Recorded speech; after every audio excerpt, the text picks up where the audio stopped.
We will continue with players with JoJo Domann. First question, WWT Joe Nugent. JoJo, coach said you guys had a real good week of practice, and the last two games that led to pretty good performances on the field. It did not this time. What was different? Why don't you think that happened?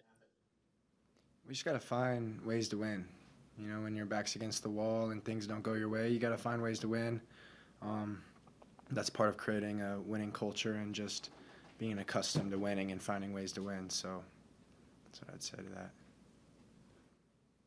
Omaha World Herald, Sam McEwen. Hey, JoJo, there was a drive right before the halftime when you guys gave up the long run, and then there was dropped interception, and then there was a targeting call, and then they scored a touchdown. How much did that drive just kind of set you guys back? Yeah, it definitely influenced the game. I mean, we were trying to get off the field, get our offense the ball, and then they bust one on the first play.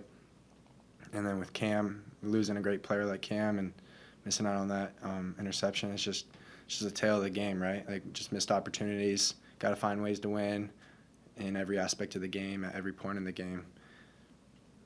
Did they, on that final drive of the game, what were they doing? Because they had more success on that final drive than they did really in any of the second half. What did they do differently, and why were you guys struggling to stop them? I think it was on us. I think we set the front the wrong way on the big run. And just, you know, we're just trying to make a play, trying to get the ball back. High intensity. They're calling their best plays. We're trying to play sound in every facet, all three levels. It's tough. Andrew Ward, KLKN.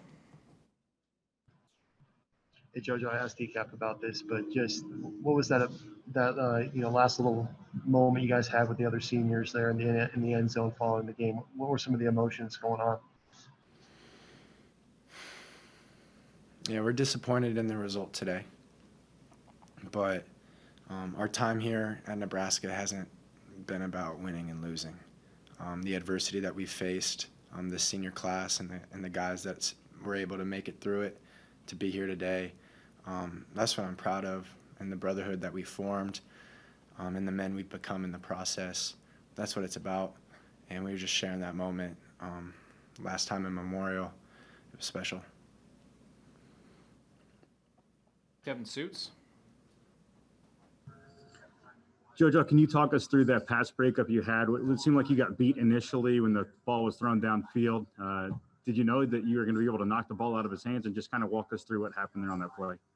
Yeah, I'm in zero coverage on that post, and I was playing catch technique. I was playing the sticks, so I did get beat with speed, and then I did see the ball thrown out of the corner of my eye, and those 3 seconds were just bliss. It was just, find a way to knock this ball out, and thank the good Lord that he didn't catch it.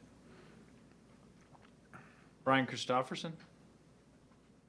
Hey JoJo, how do you process this day? Because it's not the normal senior day where maybe some guys will come back next year. I don't know if you've decided what you want to do. Maybe you have, maybe you haven't. But how do you take it all in? Just kind of the oddness of this whole day and everything around it.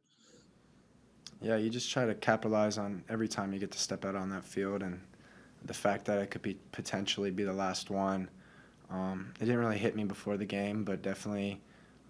After the game started, and then especially at the end of the game, it really started to sit in. And, guys have decisions to make. They got to do what's best for their future. But, for all intent and purposes, that was our last game, and it stings. Andy Kendi, KETV. Hey, JoJo, they dominated time of possession, which is kind of their mojo. How frustrating is it as a defense to just see them control the clock like that?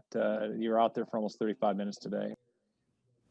Yeah, we have to get off on third down, so we have to hold up our end of the bargain and get off the field, create 3 and outs, create turnovers, which we didn't today.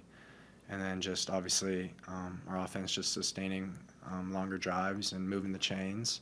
That's just the game of football. But when you're stuck out there on defense, like we like that chip on our shoulder. Like we understood as the game went on that we dictate the result of this game, because things weren't really going our way on the other side of the ball. So we had to create a turnover and we had to get off the field, and we didn't do either of those. We'll finish up with JoJo, Mitch Sherman, The Athletic. Hey, JoJo, following up on your comments about potentially this being the last game. And I don't know if you can process this right now when you're still so close to it, but the stadium like it is today, empty, just your parents there, guys' parents there, senior day. I mean, do you want to remember the stadium like this? Or do you feel like, when you look back on your time, it's only going to be those, the 90,000 people there? How will an empty stadium like this, do you think, fit into your memories of your career? Really just emphasizes like who's been in our corner the whole time, right? Like we love playing for Big Red Nation, and we love playing in front of 90,000, but at the end of the day, like our families and our close friends are what help us like get to where we're at today and who we really play for. So I think it's a little ironic, but it is what it is, and it's a game. And we played the game, and it's a beautiful game. So it's nice to have our family in the stands, even though we are missing out on the energy and the rest of the fan base that we cherish and that we enjoy. All right. Thank you, JoJo. We'll have another player or two here in a few minutes.